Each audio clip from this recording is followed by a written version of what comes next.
اللہ اللہ اللہ اللہ اللہ اللہ اللہ اللہ اللہ اللہ۔ بسم اللہ الرحمن الرحیم۔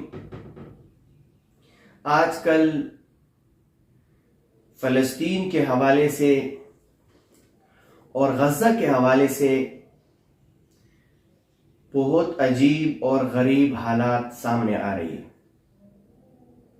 بچوں کو، خواتین کو، بوڑھوں کو ان کے اوپر بمباری کی جاتی ہے اور ان کو بے دردی کے ساتھ شہید کیا جا رہا ہے۔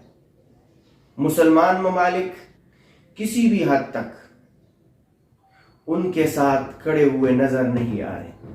آج ہم ان تمام چیزوں کو آپ کے سامنے رکھیں گے۔ سب سے پہلے سرزمینی فلسطین کے بارے میں بات کریں گے، اس کے بعد عہد نبوی صلی اللہ علیہ وسلم کا شام اور فلسطین کے ساتھ،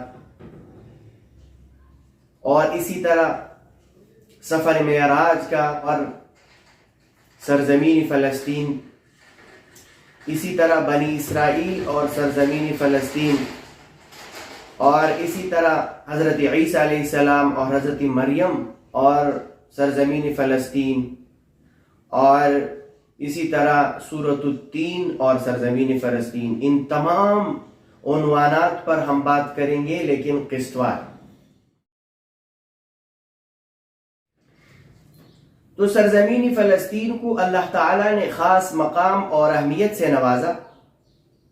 حضرات انبیاء کرام کی وہاں بعثت اور تشریف آوری اس زمین کو مزید جاذب نظر، خوشنما اور پرکشش بنا دیا، اور ان کی ترجیحات نے اس زمین کو چار چاند لگا دیے، کیونکہ حضرات انبیاء علیہم السلام کی شخصیت مخزن خیر و منبع برکات ہوتی۔ اگر وہ کسی بنجر زمین میں بھی پہنچ جائیں تو وہ سرسبز اور شاداب بنا دیتی ہے۔ خارستان میں اپنا قدم رکھے تو اسے گلستان بنا دے۔ تو اس میں کوئی دو رائے نہیں ہے کہ مکان کا حسین ہونا مکین سے ہے، لیکن اگر مکین صاحب کمالات والا ہو تو مکان بھی دیگر مکانات سے ممتاز اور نمایاں ہو جاتا ہے۔ جیسے رسول اللہ صلی اللہ علیہ وسلم نے اپنا دار الہجرت مدینہ بنا دیا۔ سرزمین فلسطین کو یہ شرف بھی حاصل ہے کہ مسجد اقصی کا قیام وہی ہوا، اور یہ شرف بھی حاصل ہے کہ تمام انبیاء کا قبلہ فلسطین رہا۔ ابتدائی اسلام میں مسلمانوں کا قبلہ بھی وہی رہا، اور سرزمین فلسطین ایک تاریخی خطہ ہے۔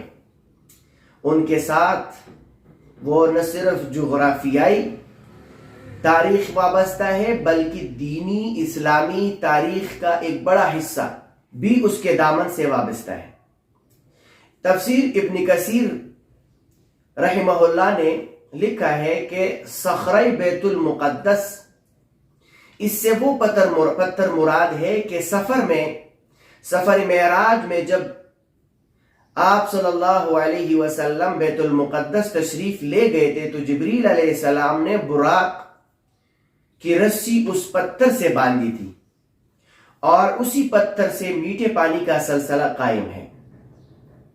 قرآن کریم میں ارض مقدسہ اور ان کی برکات کا ذکر حضور صلی اللہ علیہ وسلم کی اس سے متعلق پیشنگوئیاں، بشارتیں اور دعائیں اور اس کی اہمیت اور عظمت آشکارا کرتی ہے۔ لہذا فلسطین کی عظمت اور اہمیت کو قرآن اور حدیث سے آشکارا کرنا اور اس سے منصع شہود پر لانا، یہ اہل علم کا وظیفہ ہے۔ تو ہماری اس ویڈیو میں انشاءاللہ ہم آپ کو قسط وار مسئلہ فلسطین، وہاں کے مظالم، اور فلسطین کہاں واقع ہے، غزہ کہاں واقع ہے، کیا کیا ظلم ہوا ہے، کیا نہیں ہوا، وہ ساری انشاءاللہ ہم آپ کو تفصیل سے بتائیں گے۔